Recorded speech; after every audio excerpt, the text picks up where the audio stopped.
Previously on Bodywork Boxing. I heard a lot of predictions. I listened to and absorbed everything that everybody was saying. And I respect everybody's opinion.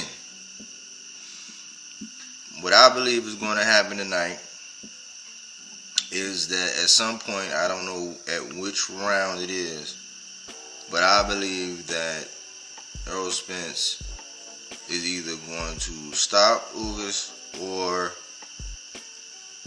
they're going to throw in the towel. That's what I think. From what I see, I'm not sure if Ugas can really fight off the back foot with the kind of pressure that Errol brings. I think that, he's relying on that right hand. From everything that Silas is saying, they keep talking about Errol Spence's eye. Like, you can go into a fight believing that somebody isn't 100%. I think that's the wrong focus. Hopefully that's just a chess game that Silas is playing with everybody who was able to hear that. Ugas said that, Silas has more boxing experience than, you can ever imagine. And they have different beliefs, and he believed that Errol Spence is 100. Whether he believe or not, I don't know if Ugas can fight off the back foot. They both like to go to the body. I just think that the kind of exchange that's going to happen is where Ugas is going to start to become gun shy, because he's going to get caught. Errol going to put that pressure on him, and I think over time he's just going to beat him and break him down. Errol will probably take a couple shots. But I think that Errol got a chip on his shoulder. He wants to get undisputed. And he's tired of hearing this question about him and Bud.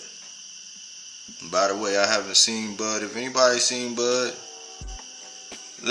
somebody let somebody know that Bud is okay. We're a little nervous. He made Boots look like young Sasquatch fit because we haven't heard anything. But if you know somebody that knows somebody, tell Bud.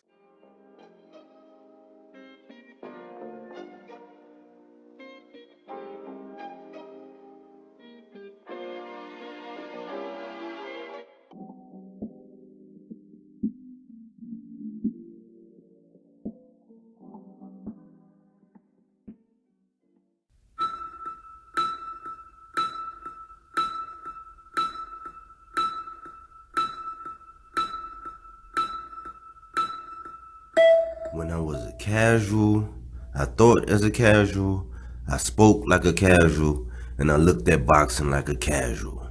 But when I became a hardcore, I put away all those casual things. This is Michael Rogers, and welcome to Bodywork Boxing. Welcome back. It's Michael Rogers. Welcome to Bodywork Boxing. Excellent night of boxing last night. Before I get into the Spence and Ugas, I want to talk about Conor Benn. He get a lot of criticism for wanting to fight certain guys. Like, some people was knocking him for wanting to fight Adrian Broner. I guess there was a little call out of Kell Brook, and some people are saying, why? Well, last night he actually took on a common opponent with Chris Van Heerden, in which Boots and Van Heerden had got it on. I think it was last year or the year before last, and that fight ended in no contest. But it looks like he's putting his name in a hat with these triangle theories with some common opponents, with some people, and it's only a matter of time before they actually, get him in there with a very, very notable name, somebody that's really going to test him. But I think they're moving him right along the way they should, just like they're moving Boots. They're actually building him. And he actually showed that Van Heerden shouldn't have been in the ring with him. All right. Let's fast forward to the big fish, Errol Spence Jr., the truth, who took on Yordenis Ugas. And very good fight. In the beginning of the video, you saw my prediction. I just put it back out there that I called it. I called it all the way down to almost I said it was going to be a straight right, but it wasn't a straight right. It was actually a left uppercut that really did the damage. That was the one that was doing the damage. That and the supreme body work of Errol Spence Jr. really paid big dividends. In the first round, I put that as a swing round, but I gave that first round to Ugas. In the second round, Errol landed a left, and he got in a good combo. In the third round, the fight actually broke out. Ugas caught Spence a couple times in the third round, and Spence got this thing where he land that left.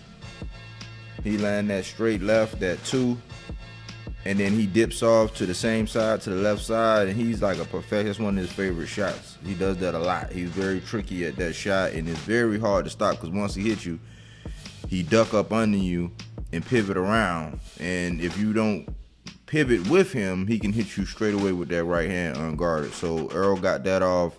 In the fourth round, Errol was very active, and he started wearing Ugas down. But I was noticing that Errol Spence was actually missing a lot, but he was cognizant of where he was because Ugas really didn't capitalize on it fast enough. He did sometimes, but Ugas did get some counters in the fourth round. In the fifth round, that's when he really started tenderizing Ugas. He had threw over 100 more power shots, and Ugas still landed a couple counters in the fifth round. In the sixth round, that's when Errol got clipped because of the mouthpiece situation. His mouthpiece actually fell out his mouth. He turned around to go look for it. He dropped his hands. He didn't protect himself. It was said that he thought that the ref had called break, so he went to go look for his mouthpiece.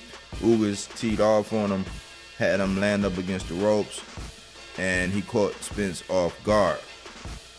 Spence was able to make it out of that round. He fought very hard in that round. He came back in that round, did some more body work, and really fought back into that round, but that was a clear round. That was the second round that I gave Ugas. So I gave Ugas the first round, I gave Ugas the sixth round. In the seventh round, he caught Ugas with some uppercuts.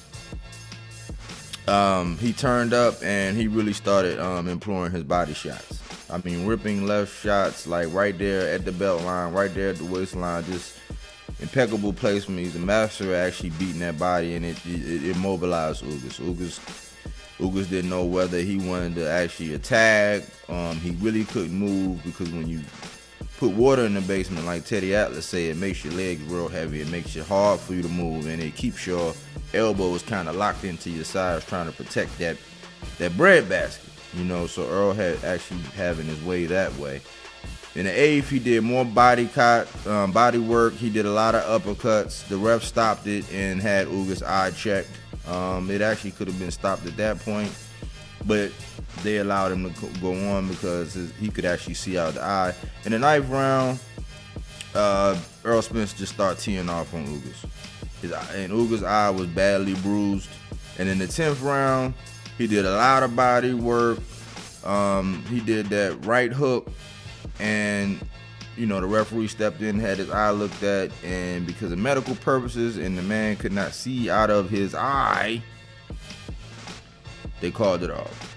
So Spence got the TKO. It wasn't by the punch that I thought, but I did predict that Spence was actually going to stop Ugas, and that's what actually happened. Ugas fought very well. He fought like a true champion. I know it kind of hurt him to actually have to get stopped like that. I mean, he really, safely, he really could not continue. And this is a little fun fact. Errol Spence had hit that man 192 times. 40% of his power shots. And if we go back to last week, we got to think that Erickson Lubin got hit in the face over 255 times. So just imagine if Errol would have got up to the 255 mark that Fundora actually got when he actually hit Lubin. You can imagine what Ugas would look like. So it was an excellent fight. At the end, Errol did exactly what he said he was going to do. He said, I'm cleaning up my side of the street, then I'm coming from Terence Crawford belt. And he said that when he had the microphone. So he grabbed the bull by the horn. So a lot of content creators probably gonna be coming out talking about, what is Errol gonna do? I know he said that they don't want to fight, and this is gonna be a whole bunch of back and forth. But you already hear Derrick James, they grabbing the bull by the horns, they getting out in front of it. They're saying, hey, Errol been saying I want Undisputed. Stop asking me what's next. You already know what's next. I'm not gonna keep saying the same name. It's already understood, but they actually know that that's the last piece of the puzzle on the road to Undisputed. So now, my question is, what is Bud gonna do? We saw the tweets. We seen how he said, you know, no more sides of the street talk and ain't no more talking to do. Let's get it on. Is he gonna keep that same energy? Is he gonna take a tune-up before he actually fight Errol Spence? Were you impressed with Errol Spence's performance? Me personally, I was, because it's just a brutal, punishing style. It might not be the most flashy and exciting, but for those who love boxing and love technicians and love seeing how, you know, people actually maneuver and matriculate over certain obstacles, it was just a beauty to watch. Errol Spence do his work. Excellent body work, man. You know, this body work boxing, you know, we always like that body work, you know what I'm talking about? Anyways, man, it was a great fight. Great card, lit cards. Isaac Cruz slapped Gamboa silly, man. It's time for Gamboa to stop taking checks now. It's really time, man. I mean, can't really tell a grown man what he's supposed to do, but I think, you know, maybe he might want to dip off into modeling or acting or something. You know, I don't know, but boxing might be over, champ. You know, it might be over for Gamboa in that sense, because it's just starting to get embarrassing. So even though Cruz didn't come in on weight, had to lose 1.5 pounds in an hour to actually make weight this go around, he showed that Gamboa did not really need to be in there. This is a precursor to say that Cruz might be fighting Tank again in a rematch.